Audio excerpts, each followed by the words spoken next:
The government of Jamaica implemented restriction measures as it relates to parties. However, a party was held just a few days ago in which 11 people were shot, one fatally, at a party held in St. Catherine.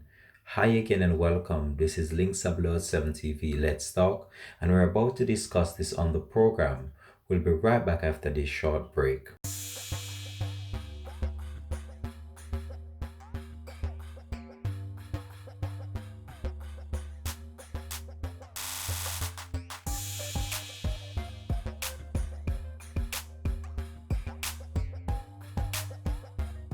Welcome back and thanks for joining us for the program. We ask you, please remember, just like, share, click that notification bell, click on all so you're notified whenever we post new videos. 11 people shot, one fatally, at an illegal party that was being hosted in St. Catherine. What a situation. We have seen the government implemented a numerous amount of measures just in order to curb this practice, and the police have their hands full based on this, and people still continue to not abide by the regulations outlined by the government under the new restrictive measures that had to be implemented due to the fact of the COVID spread sweeping the country. Now, a party was held illegally, and during this event, the party was shot up and one individual succumbed to his injuries. Meanwhile, 11 other people were shot at this same party. Now, what led to this shooting incident? We're about to divulge some real chilling details as it relates to what transpired here and what really led to this unfortunate situation occurring. So 11 persons were shot, one fatally, at a party that was in breach of the Disaster Risk and Management Act on Friday, October 30. Two of the persons injured, including the deceased, are alleged to be members of the Tesha Miller fraction of the Klansman gang in St. Catherine. The deceased has so far been identified as Kemar Tommins, otherwise called Night and Day, and the injured member has been identified as Marcus Simit, who is wanted by the St. Catherine North Police for murder. The other victims were treated at the hospital, where three of them are said to be in serious condition. Reports are that members of the Portmore Police Patrol team were in the Breitner area when they saw a number of vehicles parked in a churchyard on the main road and went to investigate. Having checked the area and not detecting any knives, they proceeded on foot.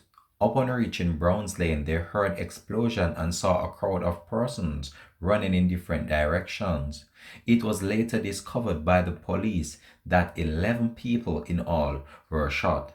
The police said that they were not the one that opened fire on the crowd, and the Constabulary Communications Unit within the Jamaica Constabulary Force have confirmed this incident. So the police are reminding the public that until November 16, the curfew, as stated by the Prime Minister, Mr. Angehonis, is between the hours of 9 p.m. and 5 a.m. in the morning. So this means that if you host a party above 9 p.m., you are in breach of the Disaster Risk and Management Act, based on the new regulations stipulated by the government and the Prime Minister himself, Mr. Angehonis. So this party was being hosted illegally, and it seems like it had some fractions that was in the presence of the party.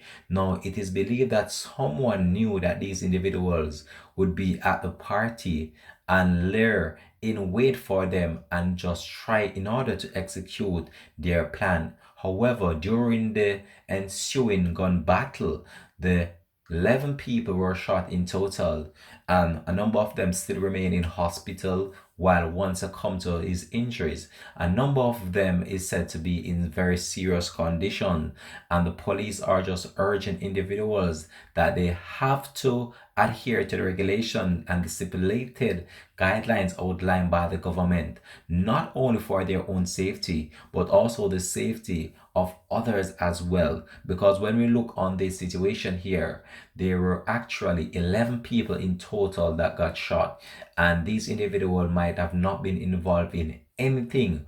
Only two of the individuals that the police have identified there, they were wanted for various crimes committed, and one of them is said to be wanted and was under investigation for a murder that was committed some time ago. So police believe that this incident stems from the Tesha Miller fraction of the Klansman gang, and the police are carrying out a massive investigation just in order to ascertain and reach to the bottom of this situation.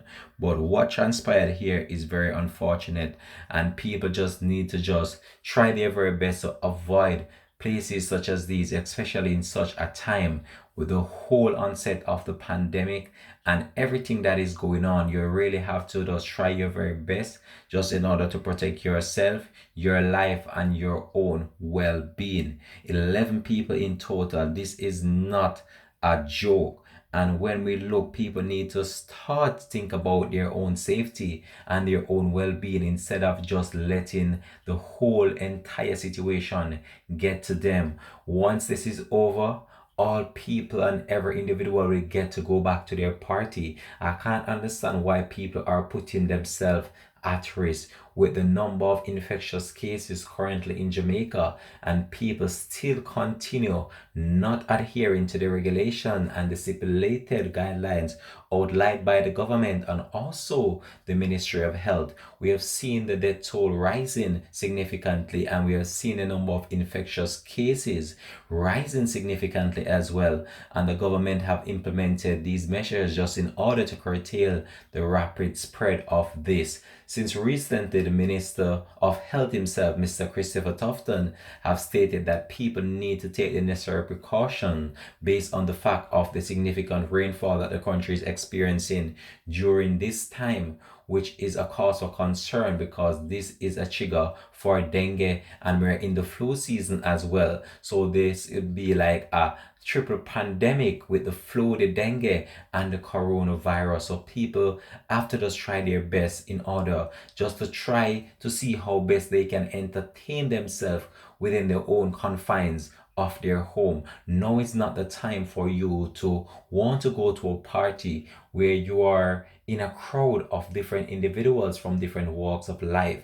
You're putting yourself at risk with the pandemic, and you're putting yourself at risk also to be caught in the middle of fraction gangs escalating their violent acts during these events. So you have to be extremely careful and mindful of all these situations. But what transpired here is very sad and unfortunate, and I can just hope that these individuals just recover steadily. One of them passed away based on his injuries, and I know that this is going to trigger some form of reprisal based on the fact that who this individual was associated with. And I can tell you, we're just hoping that this violence could just stop. But what can we do, or what can we say? We can just urge the people and just to try their best just in order to make this place be a safer place.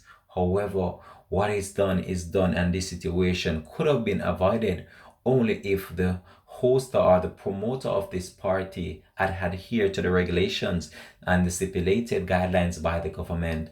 However, we'll try our best to just keep you up to date with this one, but this was just such an unfortunate situation in which 11 people in total were shot at an illegal party that was held in St. Catherine. We'll keep you up to date with this one. This has been Links 007 TV. Let's talk, and thanks for watching. Please remember, just like, share, subscribe to the channel. This is a place where you get the best in local and international news updates. All right, we're all for now. Have a blessed and productive day.